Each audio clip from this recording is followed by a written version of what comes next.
God is good, and for each day that passes brings us a day closer to the launch of Pantheon Rise of the Fallen. Today I'm going to be discussing the mount and taming and travel information we got from Joppa on the Parting the Veil interview with Minus. Firstly, let's get this out of the way. Pantheon will be an MMO that does not have flying mounts. Having the ability to skip the world and content would negate a large portion of the explorability and the style of MMORPG that Pantheon Rise of the Fallen is. Flying mounts would break the gameplay loop, and Joppa reiterated that as long as he is on the team, flying mounts will not be in this game. Now beyond that, before we get into the deep taming system Pantheon has, let's talk about regular travel. Joppa discussed how he feels that MMOs have become too instant and too much like a lobby or mobile game in the accessibility and how quickly players can do the content and just jump from one theme park ride to another. However, there is a balance for things to be fun and enjoyable.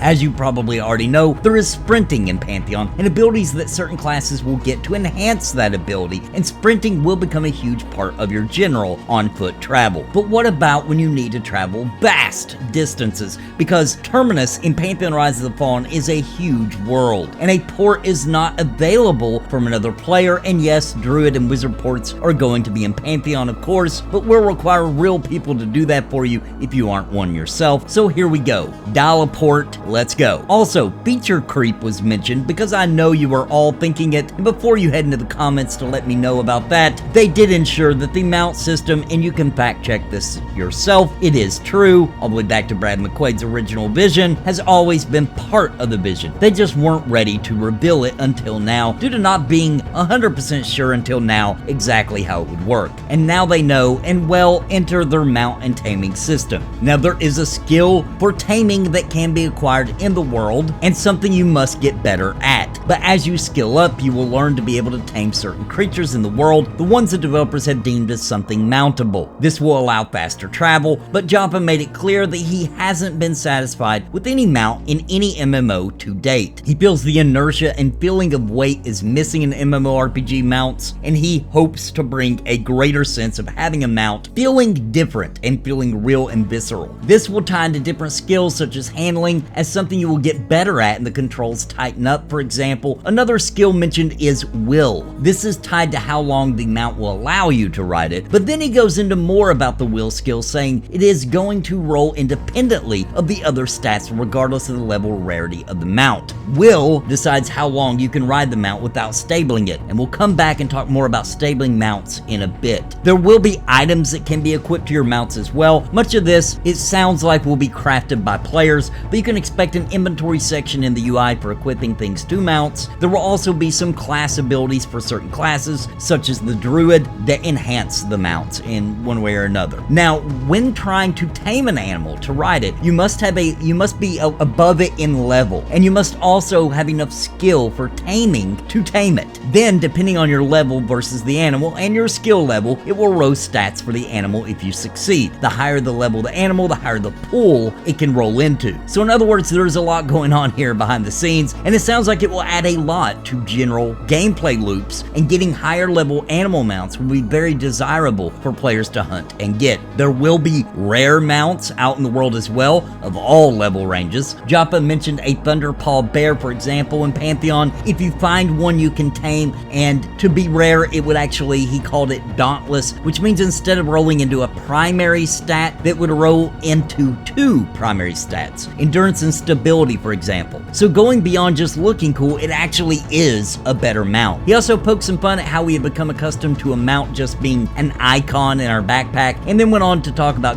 gaining a bond with your mount. And this immediately brought me back to Ultima Online, where your mount could die, and having one made exploring and traveling so much better, as well as a sign of prestige to have a cool mount. Now let's hear from the sponsors of this channel before we continue with the rest of the information. There's a lot more to dig into, so don't go nowhere. And if you'd like to help support the channel, please consider joining to to help keep me full-time. Real quick, I want to give a shout out to the members of Napalm. They have strapped on their armor and are casting the spells of awesome by supporting this channel and keeping me full-time every month. Thank you so very much. And I think you are interested in becoming a member. You can do so by clicking join down below this video and pick a level that is right for you. And I would like to give a very special thank you to the Lords of Napalm, Bounty Code, Jared Woodhouse, Daimlos, Farthest Reach, Sparrow, Christopher Hensel, Random Rob, Kenneth Kramer, Rodney Mom, Zelik Lived, Vander, Galerain Moonsong.